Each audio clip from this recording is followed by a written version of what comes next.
Shalom, selamat pagi kekasih-kekasih Tuhan. Puji Tuhan. Kembali pagi ini kita mau datang di hadapan Tuhan. Kita mau mengambil waktu untuk bersekutu di bawah kaki Tuhan. Mari kita berdoa. Selamat pagi Bapa, selamat pagi Tuhan Yesus, selamat pagi Allah Roh Kudus, buat hari yang baru yang telah Tuhan jadikan, di mana kami boleh bangun pagi hari ini dengan kekuatan yang baru yang daripada Tuhan. Kami boleh menikmati kasih setia Tuhan yang selalu baru setiap pagi. Tuhan Yesus, berkatilah kami semua pada pagi hari ini Tuhan, pada hari ini Tuhan. Tuhan, bahwa setiap kami masuk dalam perkenanan-Mu Bapa, bahwa hamba-Mu ini masuk dalam perkenanan-Mu Tuhan. Kami rindu Tuhan, Kau melawat setiap kami. Engkau mengurapi setiap kami Bapa. Tuhan Yesus berkati dalam pembacaan firman Tuhan pada pagi hari ini. Roh Kudus urapi kami Tuhan, bukakan hal-hal baru dalam kehidupan kami, dalam melalui kebenaran firman-Mu kami dikuatkan, kami disegarkan, kami diteguhkan, dan kami boleh menjadi pelaku-pelaku firman Tuhan. Terima kasih Tuhan Yesus. Dalam nama Tuhan Yesus kami sudah berdoa dan mengucap syukur. Haleluya. Amin. Puji nama Tuhan, saudara. Pagi ini firman Tuhan kita lanjutkan pembacaan dari Yohanes pasal yang kelima, ayat yang ke-24 dan 25. Ayat 24 dan 25. Aku berkata kepadamu, sesungguhnya barang siapa mendengar perkataanku dan percaya kepada Dia yang mengutus aku, ia mempunyai hidup yang kekal dan tidak turut dihukum. Sebab ia sudah pindah dari dalam maut ke dalam hidup. Aku berkata kepadamu, sesungguhnya saatnya akan tiba dan sudah tiba bahwa orang-orang mati akan mendengar suara Anak Allah dan mereka yang mendengarnya akan hidup. Puji Tuhan. Kekasih-kekasih Tuhan, di ayat yang ke-24 ini berbicara tentang pentingnya mendengar dan percaya. Pentingnya mendengar dan percaya. Aku berkata kepadamu, sesungguhnya barang siapa mendengar perkataanku dan percaya kepada Dia yang mengutus aku, ia mempunyai hidup yang kekal dan tidak turut dihukum. Siapa yang mendengar dan percaya kepada perkataan Yesus, kepada firman Tuhan, firman yang hidup, akan mempunyai hidup yang kekal. Saudara, kata mendengar di dalam bahasa Yunaninya memakai kata akon.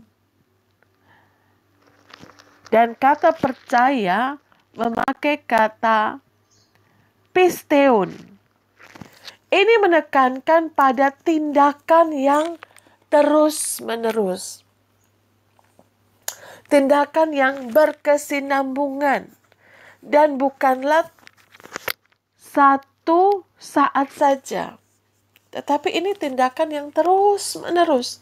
Tindakan mendengar, tindakan percaya, ini adalah tindakan yang berkesinambungan. Yesus menekankan bahwa hidup kekal yang kita miliki tergantung pada iman yang hidup terus-menerus. Dan bukan hanya keputusan untuk mendengar dan percaya di satu saat pada masa yang lalu. Tetapi ini terus-menerus. Oleh karena itu kita perlu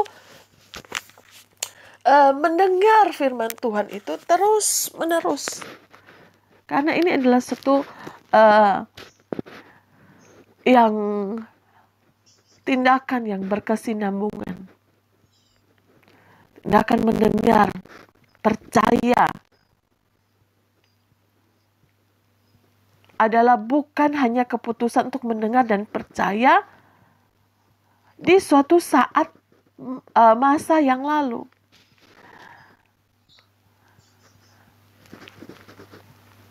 Yang mendengar dan percaya, Alkitab katakan, tidak turut dihukum.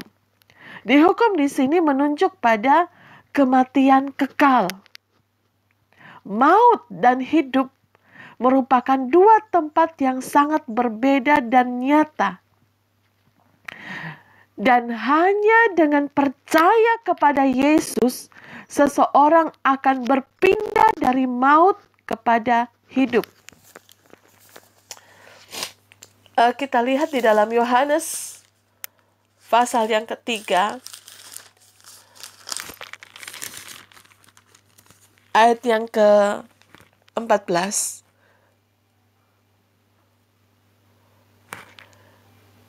Dan sama seperti Musa meninggikan ular di padang gurun, demikian juga Anak Manusia harus ditinggikan, supaya setiap orang yang percaya kepadanya beroleh hidup yang kekal. Perlu kita ketahui bahwa mendengar dan percaya mempunyai arti yang luas, yaitu melakukan apa yang sudah kita dengar. Mendengar ini tidak cukup kita hanya menjadi pendengar, tetapi lebih dari itu, kita harus juga menjadi pelaku-pelaku firman Tuhan. Ayat 25, perhatikan.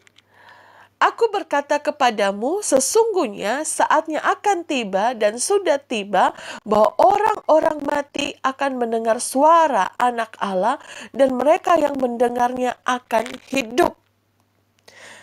Dalam perkataan firman Tuhan ini, dalam ayat ini mengandung dua arti, yaitu yang pertama, saatnya akan tiba bahwa orang mati akan mendengar suara Anak Allah.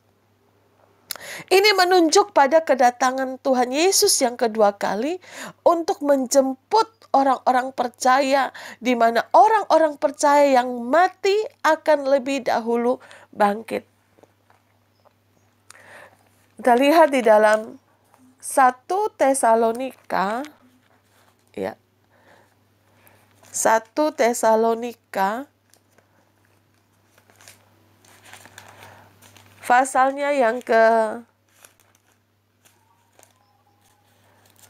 1 Tesalonika 4, ayat yang ke-16 dan 17. Sebab pada waktu tanda diberi, yaitu pada waktu penghulu malaikat berseru dan sangkakala Allah berbunyi, maka Tuhan sendiri akan turun dari sorga, dan mereka yang mati dalam Kristus akan lebih dahulu bangkit. Sesudah itu kita yang hidup, yang masih tinggal, akan diangkat bersama-sama dengan mereka dalam awan menyongsong Tuhan di angkasa. Demikianlah kita akan selama-lamanya bersama-sama dengan Tuhan. Amin. Kita buka lagi di dalam 1 Korintus pasal 15. 1 Korintus pasal 15 ayat yang ke-52. Dalam sekejap mata, pada waktu bunyi nafiri yang terakhir, sebab nafiri akan berbunyi dan orang-orang mati akan dibangkitkan dalam keadaan yang tidak dapat binasa, dan kita semua akan diubah. Amin. Puji Tuhan. Puji Tuhan. Puji Tuhan. Kita buka dalam 1 Korintus 1 ayat 9. Allah yang memanggil kamu kepada persekutuan dengan anaknya, Yesus Kristus Tuhan kita, adalah setia. Yang kedua dari ayat 25 ini mengandung arti, yaitu sudah tiba sekarang. Maksudnya adalah ketika Yesus membangkitkan orang yang sudah mati. Itu ada di dalam Matius 9 ayat 25, Markus 5 ayat 41 sampai 42, Yohanes 11 ayat 43 sampai 44. Sudah tiba sekarang, maksudnya ketika Yesus membangkitkan orang yang sudah mati. Saya bacakan di dalam Markus pasal 5 ayat 41 dan 42. Lalu dipegangnya tangan anak itu, katanya, Talita kum, yang berarti, hai anak, aku berkata kepadamu, bangunlah. Seketika itu juga anak itu bangkit berdiri dan berjalan, sebab umurnya sudah 12 tahun. Semua orang yang hadir sangat takjub. Yang kedua adalah sekarang juga mereka yang sudah mati secara rohani karena dosa-dosa mereka akan dibangkitkan kepada hidup baru jika mereka mau mendengar suaranya dan percaya kepadanya. Soli Deo Gloria. Mari kita bersatu di dalam doa. Terima kasih Tuhan Yesus, terima kasih Bapa untuk kebenaran firman-Mu Tuhan, di mana kami Tuhan supaya terus-menerus mendengar firman Tuhan. Kami percaya, kami mau merenungkan kebenaran firman-Mu setiap hari. Dan terima kasih Tuhan, barang siapa yang mendengar dan percaya kepadamu, mereka diselamatkan dan tidak turut dihukum. Tuhan, kami percaya buat kekasih-kekasih Tuhan dimanapun mereka berada. Tuhan senantiasa menolong, menguatkan untuk senantiasa boleh hidup di dalam takut akan Tuhan. Barang siapa percaya kepadamu, beroleh hidup yang kekal. Tuhan Yesus, pagi ini Bapa, kami mau berdoa Tuhan. Kami berdoa untuk setiap kekasih-kekasih Tuhan. Seperti Raja Daud yang mengandalkan Tuhan dalam hidupnya. Kami pun mau senantiasa mengandalkan Tuhan dalam hidup kami. Kami juga berdoa Tuhan buat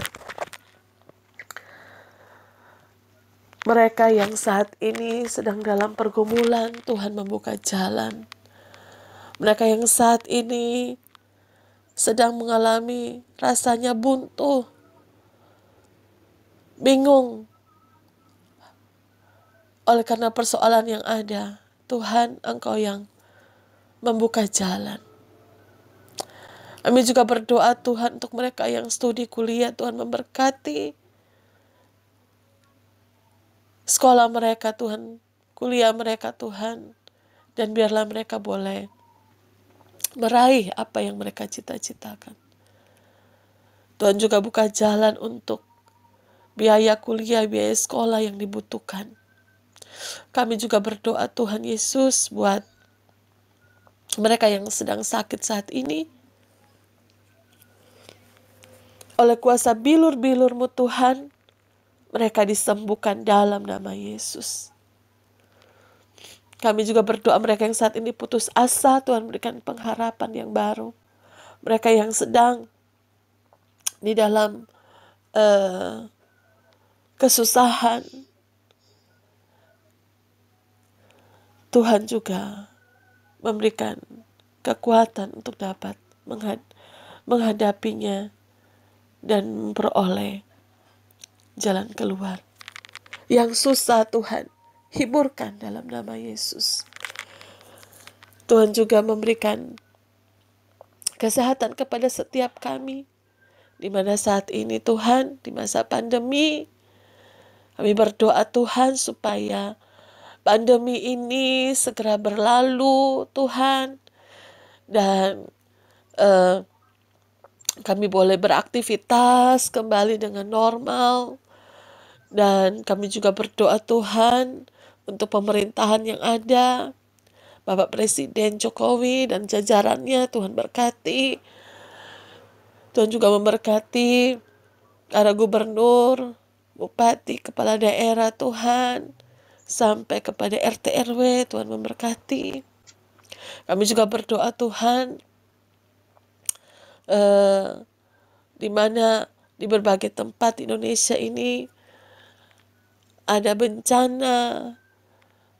Tuhan Yesus, biarlah Tuhan juga buat kami berdoa untuk para korban bencana, baik itu Gunung Semeru, banjir. Tuhan Yesus juga yang menolong setiap korban bencana ini Bapa. Tuhan, terima kasih untuk hari ini. Kiranya Tuhan menolong, memampukan setiap kami, dan ajar kami Tuhan senantiasa terus berharap dan bergantung sepenuhnya kepadamu Bapa. Kami percaya kami dipelihara oleh Tuhan, dan Engkau Allah yang setia, Engkau Allah yang menyertai kami, yang tidak pernah meninggalkan kami. Terima kasih Tuhan. Bapa kami yang ada dalam kerajaan surga, kami mengucap syukur Tuhan untuk segala kebaikan anugerah Tuhan dalam hidup kami. Mari kita berdoa. Bapa kami yang di sorga, dikuduskanlah namamu, datanglah kerajaanmu, jadilah kehendak-Mu di bumi seperti di surga. Berikanlah kami pada hari ini makanan kami yang secukupnya. Dan ampunilah kesalahan kami seperti kami juga mengampuni orang yang bersalah kepada kami. Dan janganlah membawa kami ke dalam pencobaan, tetapi lepaskanlah kami daripada yang jahat. Karena Engkau yang punya kerajaan dan kuasa dan kemuliaan sampai selama-lamanya. Terima kasih Tuhan. Kami percaya sepanjang hari ini Tuhan memberkati setiap kami. Tuhan memberikan kasih karunia-Mu kepada kami. Kami akan menjadi kepala dan bukan ekor. Kami naik dan tidak turun. Keluar masuk kami diberkati Tuhan. Apa saja yang kami kerjakan dibuat Tuhan berhasil dan beruntung. Dan kami katakan tahun 2022 ini menjadi tahun berkat, tahun kebaikan. Tahun di mana Tuhan kami semakin bertumbuh dewasa di dalam Engkau, menjadi serupa dengan Tuhan dan Roh Kudus yang selalu menolong dan memampukan setiap kami. Terpujilah nama-Mu Bapa. Di dalam nama Tuhan Yesus Kristus kami sudah berdoa dan mengucap syukur. Haleluya. Amin.